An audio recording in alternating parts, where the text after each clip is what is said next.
అంగన్వాడీ కార్యకర్తలు 22 రోజులుగా సమ్మె చేస్తున్న సంగతి మీకు అందరికీ తెలిసింది. బట్ ఈ రోజు వాళ్ళు రాయచోటికి బయలుదేరుతుండగా పోలీసులు అడ్డుకున్నారనమాట. అడ్డుకొని ఇక్కడ తాలూకా పోలీస్ స్టేషన్ లో తీసుకొచ్చారు. సార్ మేము డిసెంబర్ 12వ తేదీ నుంచి మేము సమ్మెలో పాల్గొంటున్నాము. ఈ సమ్మె నోటీసు మేము 12వ తేదీకి ముందే ఇచ్చాము. మేము సమ్మె చేస్తున్నాము, మా అంగన్వాడీ సమస్యల పైన ప్రభుత్వం దిగిరావాలి, మా సమస్యలు పరిష్కరించాలని చెప్పేసి మేము 12వ తేదీ నుంచి నిరవధిక సమ్మె కొనసాగిస్తున్నాం. దానిలో భాగంగా 3వ తేదీ కలెక్టరేట్ ముట్టడి ఉంది, కలెక్టర్ ఆఫీస్ లో జిల్లా స్థాయిలో. దానికోసమని మేము బయలుదేరాము. ఈ విషయం కూడా ముందుగానే మేము ఇంటిమేషన్ మా అధికారులకు గానీ, జిల్లా కేంద్రంలో గానీ, పీడీ ఆఫీస్ లో గానీ, ప్రాజెక్ట్ ఆఫీస్ లో గానీ ప్రతి చోట మేము మెమరాండం ఇచ్చి మాకు ఈ రోజు ధర్నా ఉంది అని చెప్పి మేము బయలుదేరితే ఈ రోజు పొద్దున్నే మేము 5:30కి 5 గంటలకే వచ్చిన వాళ్ళు ఉన్నారు, ముసలోళ్ళు ఉన్నారు, చిన్న బిడ్డలు ఎత్తుకొని వచ్చినారు. మా సమస్యల కోసమే మేము పోతున్నాం సార్. మేము ఎవరిని ఏం గొడవ పడ్డానికి మేము వెళ్ళలేదు. అయినా కూడా మమ్మల్ని మధ్యలో ఆపేసి మదనపల్లి నుంచి అక్కడ ఆరోగ్యవరం దగ్గరికి వెళ్ళే కుంకి సార్ వాళ్ళు మాకు అక్కడ వచ్చి ఆపేసి మమ్మల్ని ఇక్కడ తీసుకొచ్చారు సార్. మాకు మేమేమీ అడగడం లేదు కదా,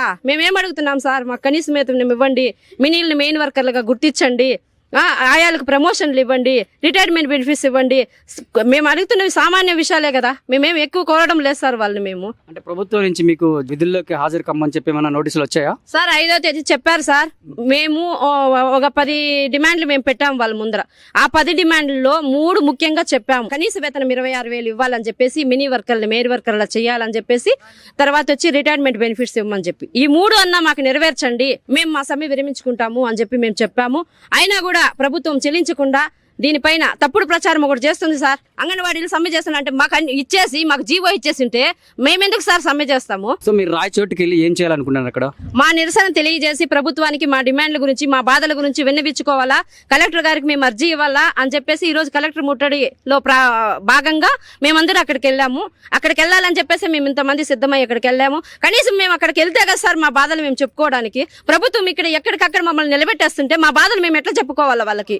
దాదాపుగా మీరు చోటికి బయలుదేరడానికి ఎంతమంది అంగన్వాడీ కార్యకర్తలు వెళ్ళారు? వాళ్ళు ఎంతమంది పోలీసు వాళ్ళు ఇక్కడికి తీసుకొచ్చారు? మేము బస్సుకి 50 మంది ఉన్నాం సార్. జీపుల్లో 2 జీపులకు వచ్చారు, వాళ్ళు ఒక 30 మంది దాకా ఉన్నారు. 80 మంది దాకా ఉన్నారు సార్ మదనపల్లిలో. ఇక్కడే కాకుండా 2 టౌన్ స్టేషన్ లో కూడా ఉన్నారంట. ఇక్కడ వచ్చి ఒక 80 మంది దాకా ఉన్నామండి.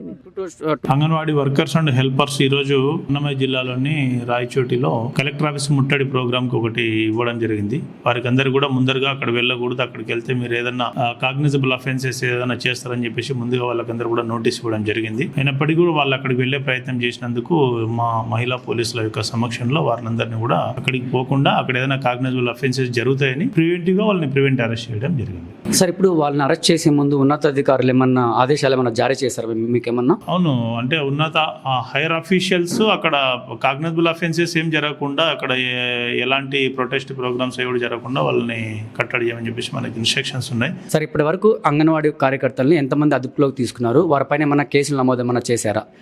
ఇప్పటి వరకు సుమారుగా ఒక 60 నుండి 65 మందిని మనం అదుపులోకి తీసుకోవడం జరిగింది. మహిళా పోలీసుల సమక్షంలో వారిపైన ప్రివెంటివ్ కేసు రిజిస్టర్ చేయడం జరుగుతుంది.